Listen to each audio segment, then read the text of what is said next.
My kickboxing coach used to say to me, I used to come in the gym, he'd say, what do you hate the most? And I said, I hate running. He's like, okay, you're going young. I say, why? He goes, because whatever you hate is what you need. And that's what life's about. You're not going to be able to go through life avoiding pain and also becoming a man of quality. You're going to have to be that guy who's been through so much shit that he can wake up and go, this ain't nothing. This ain't nothing compared to back then. This ain't nothing compared to that time. You know, and if you're not going to be that guy, then you're going to always suffer the consequences of not being that guy. There's pain to become important, and there's pain in not being important. We're living in a comfortable world now where people think, oh, it doesn't matter, it doesn't matter. But you know what? To some degree, it does matter. It does matter, and I'll tell you who it matters to. It matters to your soul, and it matters to God. I stand in the mirror with a pure heart. I know I am the best version of me that could possibly ever exist. I know that God is proud of me. There's nothing that God hates more than sloth and laziness. If God were to create a man and that man were to sit around and do fuck all, God will frown upon you. It's why you're never lucky. Start to work. Start to show God the beauty of his own creations. You'd be amazed how lucky you'll become. All these men are out here complaining that things are difficult. The reason it has value is because it's difficult. If it was easy, everyone would have it and it wouldn't have any value. The fact that it's hard to do is the reason it has a value in the first place. How are you going to complain that it's hard to be the man, but then also understand that being the man has value? They are linked. You cannot separate the two. It's a logic fail. If you love the fact, if you love the idea of being that character you dream of yourself to be, then you should love the fact it's hard to become that man, because it means no one else can do it. This is what I love. I love everything about my life.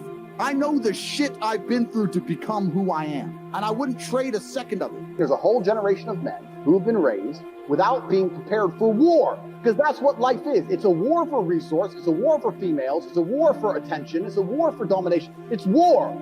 And as a man, you have to establish yourself in a hierarchy of men. There is a global hierarchy of men, and there are men out there right now who are born with every genetic advantage, and they're 7'2" NBA players made of muscle. And that's life. And there's men out there who are 5'5" and they're not.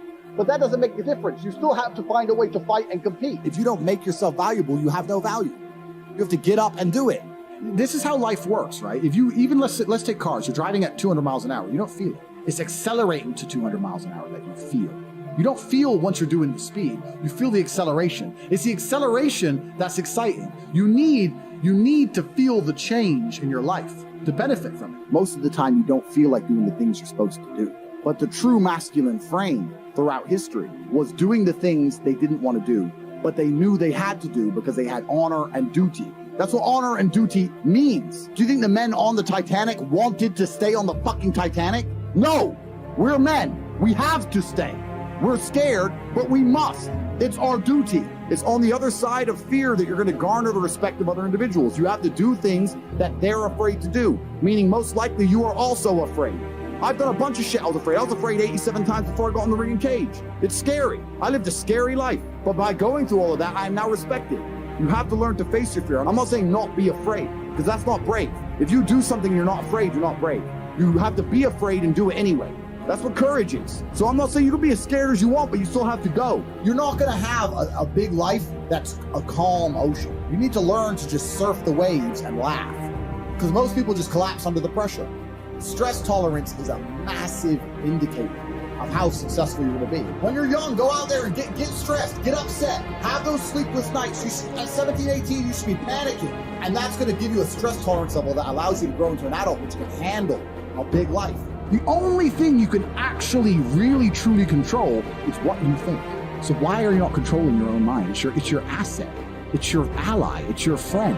Why would you make an enemy out of the only thing you have control over? I refuse to do that. It doesn't make sense to me. You don't even need to be brave enough to become brave by yourself. You need to be around men who are already brave. Everyone else around you, when you say you feel a certain way, if they don't check you, then why you hang around with them? When men get together, there's a magical force that makes us feel brave, makes us feel powerful. So when I talk to these dudes like, oh, but it's, you know what, Tate, yeah, I agree, but you know, it's hard. Of course it is, it's supposed to be. And if you're not cut out for it, then fuck off and live a normal existence and die. Letting other men enjoy the spoils of being a man and fucking die. If that's what you want to do, is just sit there and exist, fade into history unremembered, that's your decision.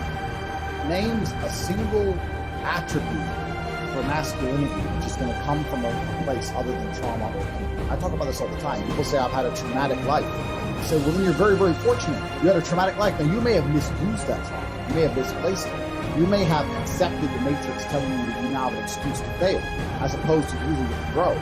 But every single man of value went through trauma, and they went through pain. It's going to be painful to get strong, painful to get rich, painful to become important. It's going to be painful to become good with women. Your hearts get broken a bunch of times. You have to be prepared for the pain. If you're not ready for pain, you're never going to be in pain. This is down to you, my friend. And listen, you may feel fired up for 10 minutes after this little talk. You're not going to feel fired up forever. You need to put systems in place. You need to get discipline. You need to get an atmosphere of people around you who are going to keep you accountable and not make it easy for you to continue to be a fucking nobody. And then you're going to fix your life. Otherwise, you're going to stay nobody. That's your problem. It ain't mine. What you can't do is devalue yourself or your attention in any way. What happens now in the modern world is that men's attention no longer has value. In the 1950s and 60s, if a girl got the attention of a good-looking guy, it meant something. Because how many times can she get the attention of a good-looking guy? She walks down the street, whatever. In the world of Instagram and Facebook and social media, a girl's getting blown up. So what does your attention have? Your attention has no value. So the way you give it value is, one, becoming a higher value man. But another way you have to make sure your attention has value is you don't throw it away, because it suffers from inflation like anything else. And this is how you end up with guys who are buying presents, taking girls on holiday, doing everything for them, but their attention is so low value that it means less than one text from me after 3 months. Being smart, being witty, all these things help. But this is the reality of life as a man, is that you have to build your value. People say to me all the time, oh yeah, Tate, you get girls. I said, I got girls because I became a kickboxing world champion. That's thousands of hours in the gym. I wasn't born with some magic. I wasn't born with some tool.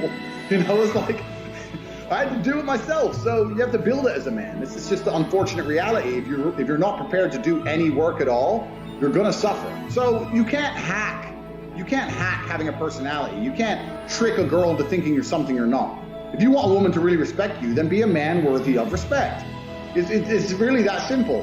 And on top of that, one of the easiest ways to be a man worthy of respect is to refuse to take disrespect. You can be nice to women. I'm not saying don't be nice. The idea of being nice in and of itself has no value, because nice is something which is intangible. Nice is something that can be fabricated, right? You or I can go out there and be nice. We can be nice to people we don't like. Anybody can be nice. So if there's no scarcity attached, how can I have a value? Something like status is very hard to fake, right? Something like that Lambo is very hard to fake. All these things are very hard to fake, but nice can be faked. But the point is, when a guy comes along trying to be nice, I think women instinctively kind of look at you and go, look, you just met me, you don't know me, and you're being extremely nice to me. And that, to a degree, I think warns them. That's deceptive on some level. I think that's the reason they're semi-repulsed by it. If you knew me an hour ago and you're being all nice to me, what do you want? Well, we know what we want. She knows what we want. Yeah. So the whole thing just looks fake. It doesn't look genuine. And integrity and being a genuine person is not just something that women respect in men, it's something that people respect in other people. So it's good when a woman meets you to know that you're a genuine individual, a nice guy. There's a huge advantage in life for being likable. That is a skill that most people should cultivate, being likable. In the real world, the people who dislike me are people I've decided it's okay for me to dislike. Or pure violent haters, which every man gets, right? But if I'm in a conversation with somebody and I want them to like me, I have a 100% success rate. I know how to make people like me. I know how to be a likable person. The only resource you have is your attention. And the reason it's so difficult is because now women get so much attention for no reason. Then why does your attention have value? So you have to put value on your attention. So then how do you put value on your attention? What did we talk earlier about how trauma can mold you, and trauma can be a fantastic thing? Heartbreak, depression, sadness, these are all fantastic motivators. I'm telling you why they're a fantastic motivator. You go to a guy who's heartbroken, he has all the motivation in the world to send 300 text messages. He has the motivation, he's putting it in the wrong place. That's 300 cold emails you could be sending to someone in business. That's a lot of money you could have made. Yeah. So life's going to hurt you, and how you use that pain is completely not really up to you. You can use that pain to galvanize yourself as a man and become a better man than you've ever been. I'm not saying that I'm only successful because of some chick. I'm saying that every single time that I was heartbroken, I never wasted a second. I was never wallowing. That's what I'm saying. True trauma's going to come, pain's going to come, and you have to use it in a constructive way. I'm not telling you to tell him to avoid the pain. I'm saying that when it comes, make sure it's used in a constructive way. And still to this day, that's all I would ever do. If something bad happened to me and I got really upset, I would find the most constructive possible outlet. And that's a conscious decision. You have to have the emotional control to make a conscious decision in that period. But I think another side of it is you need to be uncompromising, and you need to be uncompromising in a very positive way. So I always say to people, I've never been in the friend zone in my life. And the reason I've never been in the friend zone in my life is because I'm very clear about my intentions. Mm-hmm. I think you're beautiful. Oh, well, we're friends. Well, no, we're not. So are you coming on a date with me or not? No? Okay, goodbye. And I think that a lot of the biggest mistakes guys make is they don't believe they can be affirmative as a man without coming across as an asshole or coming across as a jerk or coming across creepy. You can just be affirmative with who you are and be confident with who you are and be clear about your intentions, and you'll be fine. So don't be trying too hard. Now, the reason I get away with such little work is because I put such a high price tag on myself. I am a 4-time kickboxing world champion, multi-millionaire. So even any female, no matter how beautiful, knows I'm never going to be the guy hitting her up constantly. I'm not going to be the guy she can call and I'll always answer. I'm not going to be the dude who will give her lifts to work. She knows I got shit going on. Remember what I was saying earlier to you about how I've never struggled with females because I never focused on the females. These other game books and Bruce and all these idiots. Worry about yourself. Get yourself straight. And when your own shit's straight, you got yourself together, females are an added bonus. If you go up to 1,000 girls, you get 5 phone numbers and one might f you. Yeah, I'm sure that's absolutely true, but so? You're gonna spend your life, instead of becoming rich, instead of becoming strong, instead of becoming smart, you're just gonna fucking run around a mall, approaching girls, day game.